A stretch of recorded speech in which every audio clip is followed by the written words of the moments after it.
Alright, welcome back to 2d6 Dungeon down in level 7. Last time we found an Tuneric mural and got blessed. Blessed with chest luck. +3 on the roll. And also fought two pretty scary enemies. Yeah, they did a number on us, doing I think 20 damage. But then we found a medic point right after, healing up to 60 at least again. I think we'll just continue to the left from the medic point and through that archway and just see what we find. Ooh, and that's gonna be a large room probably. Yeah, so a 5 by 10 with a door. And that is definitely gonna be a large room. Kind of a cool shape. I've also given it funky walls again, but the 5 by 10 sort of long large room, we've had big almost square ones so far. A lot, I think, so I like that. Let's roll on level 7 large rooms. A 3 breeding chamber. That is not unique and has wooden doors or a wooden door. This large space has 2 separate pens and each is lined with straw. Something ferrets in the gloom. 2 dirty, a Sundae, emerge and attack. Again a double combat. I'm hoping not every other combat is gonna be a double combat on this level. And that's level 5 as well. So the Terra Magna was level 5 and the Sundae is level 5 as well. So another double level 5 combat. Let's look at these interrupts. Primary 2s and 3s, so Violent Cleave and Swooping Spin debuffed. And the Bone Spikes on secondary 1s and 6s, so at least the Sharp Pummel again not getting hit there. Yeah, so the other ones do d6 plus 2 only, and the Sharp Pummel does d6 plus 7, so that's going to be really, I think, mission critical to roll that as much as possible. Then the double 2, which we do have armor against, so that'll be d6 plus 1. And the Savage Bite with the 5 and the 6, we also have armor. So only 1 damage, no, not 1, d3 minus 2. So a maximum of 1 damage was what I wanted to say. But it does have us lose 4 HP the next round. Now I do think, I assume that if the armor counters the complete damage that we don't bleed, I'm assuming. So if, say, we roll a 1 or a 2, then our armor counters the whole attack and we take no damage from that. I'm assuming then we also, because we didn't get injured, don't bleed the next round, but I'm not too sure. Yeah, so this could definitely be nasty, and they don't give any treasure either, so fun all around. Okay, right, again we don't really have any consumable items, throwing weapons, or of the sort to use. So we'll just have to do this fight the hard way, the normal way that is. Let's attack the first one. A 1 and a 4. Now that won't be a Sharp Pummel, annoyingly. That will be a Violent Cleave, so d6 plus 5. Minus 3 because of that interrupt. D6 plus 2. I'm not liking our odds here. 7 damage still, but they've both got 32 HP it was, yeah, 32. So that's not even a quarter of one of their HP bars. So I think we're gonna have to tank a lot of damage here. 1 and a 6. Now they only have 2 shift luckily, so that's a definite miss. And a 2 and a 6, which is also a definite miss. That's 1 off being able to do that bite. Okay, so got lucky there. Let's attack the top one again. 3 and a 1, now that is a swooping spin, so again d6 plus 2 only. That's another 7 damage at least. Leaving the first Sundae, I still don't know how to pronounce that, at 18, I believe. Yep. Let's get attacked ourselves. 1 and a 5. Nice, that's another miss. And a double 2, that's an exact roll of the spiked fist, which is gonna hurt. So d6 plus 4. Our gauntlets and our scale jacket can protect against that. So only d6 plus 1. But that's a 6, so 7 damage. Putting us at 53. Now 53 is still plenty, but the speed at which we've been losing HP is not to my liking, I'll say that. And I do believe that was the second attack from them, so it's our go again. 1 and a 4, again, that'll just be the violent cleave. I've not hit the pummel yet, so d6 plus 2. At least that's a high roll, so another 8 damage. Slowly chipping away, but so after this they'll be getting bonus shift and being there, they'll start to get that much more dangerous. And I'd really like to kill one of them before then, and right now it's not looking too likely because he's got still 10 HP left. Let's have them attack us. 2 and a 1. That'll be another spiked fist, so d6 plus 1 again. 3, putting us at 50. And have the other one attack us. 5 and a 2. No, that's off the spiked fist and off the savage bite, so another miss, luckily. I'll take those before they become very unlikely, because now everyone's got that bonus shift. And let's try... what to try? I don't know. I mean, we don't really have control. I just hope we do 10 damage to the guy. So a double 2, that's not really great. So not an exact strike or anything like that. That's just the swooping spin. So d6 plus 2, so that won't be 10 damage. Only 6. Leaving the guy at 4 HP. Yeah, so I was really trying to prevent that from happening, or hoping it wouldn't happen. Again, we don't really have too much control apart from using potions or scrolls at the beginning of combat. So let's have them attack us. 6 and a 3. Now they have 3 shift each. They can't get to the spiked fist. And can't get to the savage bite, so that's a miss. 6 and a 2. Can't get to the spiked fist. Can't get to the savage bite, so another miss. Okay, at least we got lucky there. I think quite lucky.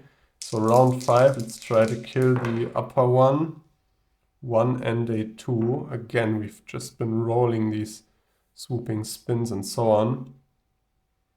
So that's not even going to be guaranteed to kill him, because I think that will just be d6 plus 2 again. Or can we reach the sharp pummel? We have 5 shift. No, there's no way. Okay, so d6 plus 2, but at least we rolled fine. So first guy dead, 350 XP. I'll do the XP after the fight because we won't level up from that. Let's have the remaining one attack us. 3 and a 6, which will be a savage bite. So d3 plus 1 minus 3, so d3 minus 2. And again, I'm assuming that if we don't take damage, we don't bleed. Which we don't, luckily. So there's a 1 1/3 chance he rolls a 3 to actually do damage to us. But like this, I'm gonna say if the attack doesn't do damage, doesn't get through our scale jacket, I don't see how we would bleed from that. I don't know if that is correct as per the rules, but I think it makes sense thematically. Okay, round 3, or not round 3, round 6, 3 extra shift. Let's try to finally hit a sharp pummel here. Does not seem likely. Actually, does it? Can shift. We have 6 shifts, so up by 1 and up by 5. Oh, that's exactly enough. Okay, so d6 plus 7 for the first time in this fight. And only a 2.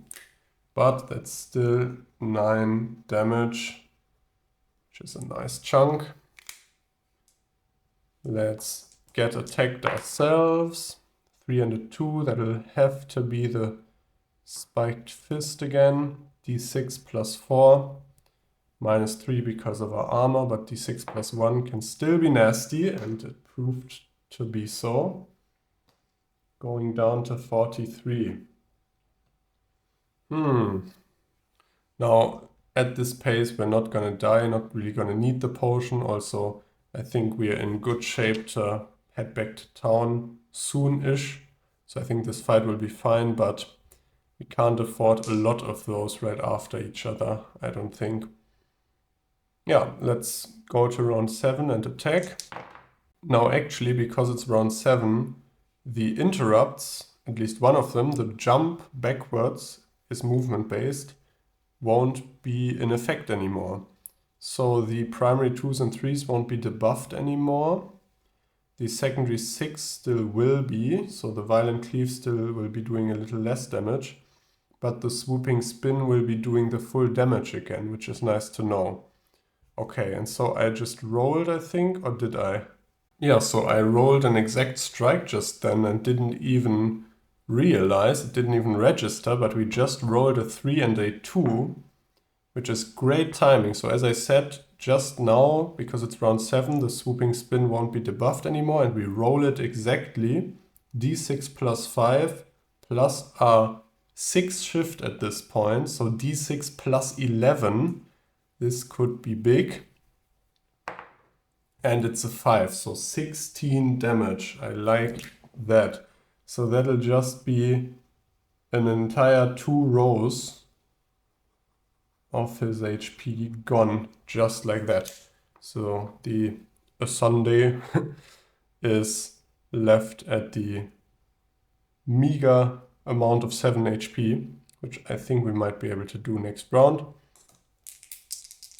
Let's get attacked ourselves, a double 3, that will probably be turned into a double 2, d6 plus 4, minus 3 because of our armor, so d6 plus 1, and that's another 6, of course, so they've been rolling nasty damage here. And now I don't know, I think we were at 43, so that will be 7 damage dealt there. Let's go to round 8, this is going very long already, and see if we can't finish off the sundae, ice cream sundae. 1 and a 3. Now, can we reach the sharp pummel? I think we can, we have 6 shift. No, we can't actually. It's just off, okay. So we'll do the swooping spin instead, d6 plus 5, and that's 8. So that will finish the fight off nicely, finally. I don't even want to know how much damage we took there in total. I do kind of want to know, but I can't remember what we started at. But it might have been another, like, weren't we at 60 after the medic point? I think so. So that was 24 damage. That's a new record, I think.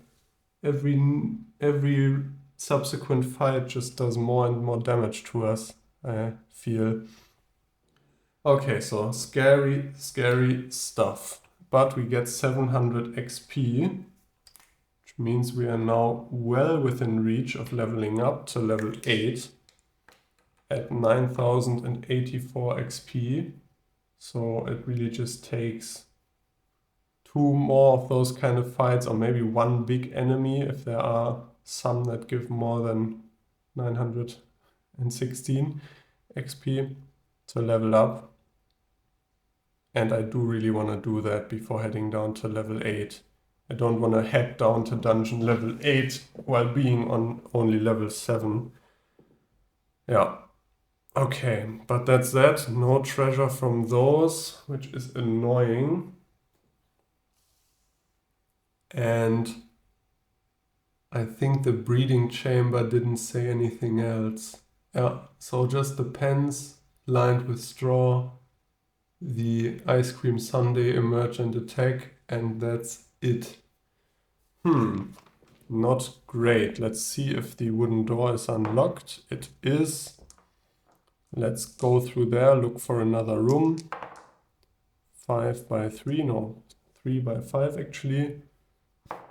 With 2 more doors. Now this will be just shy of going down to the edge here. So I'll just put it in like this. We do have to kind of wrap around and explore this middle area at some point.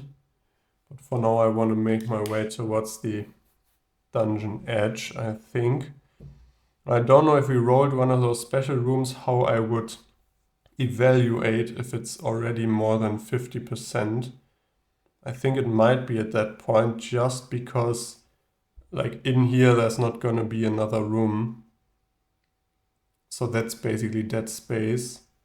And like these little corners and so on, I think we might be closing in on that 50%. Yeah. But again, that's just rough. It says so in the rules. You just have to, it's got to be roughly 50%, and that's fine.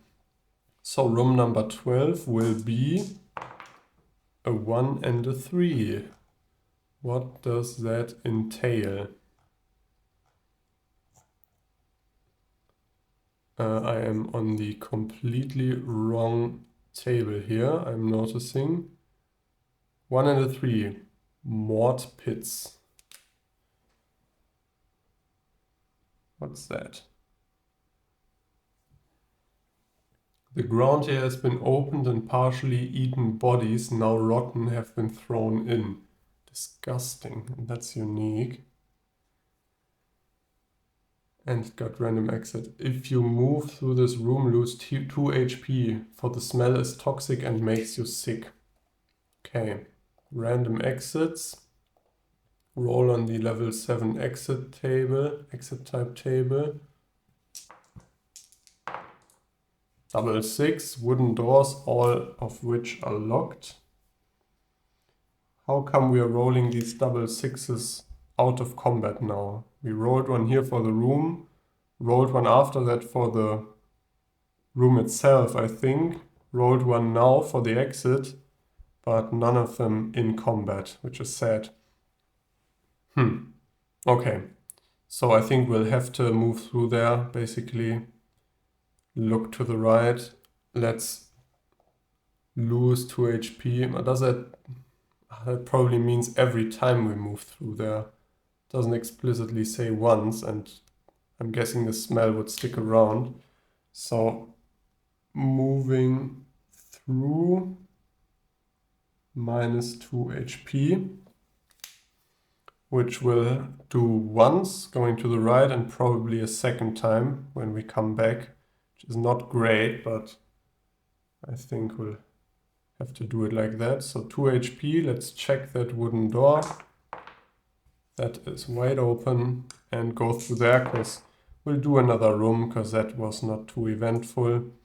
A 1 by 6 corridor with 3 doors now. We'll only be able to hold 1 door really, I think, or maybe 2. Actually, I kinda elongated here, because again, up here, this is in theory already bordering the other room. I just made it smaller. So we'll have it going like that, although two corridors on the same wall usually, or two exits on the same wall usually are not, I think, ideal. But we'll have it like that, go down into the corner. A3 by 5, now that does fit in here pretty perfectly. Roll for doors, 3 doors. Have one going up, and then these two will connect to the same room, which is just going to be fine. Worked out well. Okay, so room number 13. A 1 and a 2. That's a cage trap. Every room seems to have some sort of cage here. Cage trap that is not unique. And it's got random exits again, so let's do that first. 2 and a 6. Archways, okay. Finally, a little break there. In the center of the room is a large cage attached to a rope. Inside are 3 barking warhounds. Roll a d6 and add your precision. 6 or lower, you trip a wire and the cage rises. You must fight. 3 hounds. Now I don't know warhounds. Have we fought those before? So d6 and add our precision. 6 or lower. We've got 4 precision, so that's an A, so we don't have to fight those. Now out of curiosity, I'm gonna see, because warhounds are not the same as scale hounds, so I'm guessing at least they are a bit lower level. Maybe even quite low level. Sorry for me, for the shuffling of screen here. I'm trying to suss out what we just evaded there. I feel like we fought a warhound before, have we not? Is that maybe even a level 1 enemy? No, a work dog. Yeah, it is. Warhound. I don't think we've seen that actually. So d6 minus 1 and d6 minus 2. That actually, for a level 1 enemy, still seems kinda nasty, damage-wise. But only 1 shift, okay. Interesting. So that might have been fine, but probably also wouldn't have given us a lot of good stuff, because they only dropped spike collars. And yeah, that would have just been unnecessary trouble, so I'm happy with that. Do we do one more room? I think we are kind of out of time. Is it time to head back to town? We're below half HP, but we do have a lot of healing still. It doesn't really make sense to never use the healing potion and then return to town and you don't have space to buy any more. On the other hand, if we do want to save our money, save up for armor. I think maybe our armor will have to wait maybe 1 more floor or something like that until the enemies drop more gold. I also just realized we have that Bell's rune and I used it right after we got it a lot and loved it, and I think I completely forgot about it in that fight, or maybe even the one before that. Yeah, that's annoying. It could have saved us 5 damage probably.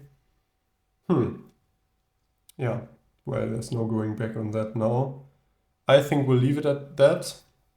We still have our trap quest open, because we've not had to roll on the trap table yet.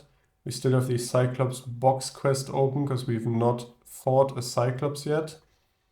And we're still blessed for the next chest loot, because we have not rolled on a chest table yet. So, yeah, all of these little mini quests and effects are very situational, or I guess dependent on you actually finding the related events. Although I'm sure we'll come across another chest at some point and probably also another trap. With the Cyclops, I'm not too sure. Okay, that'll be this video. Thank you for watching. I hope you had fun, and I'll see you in the next one. Bye bye.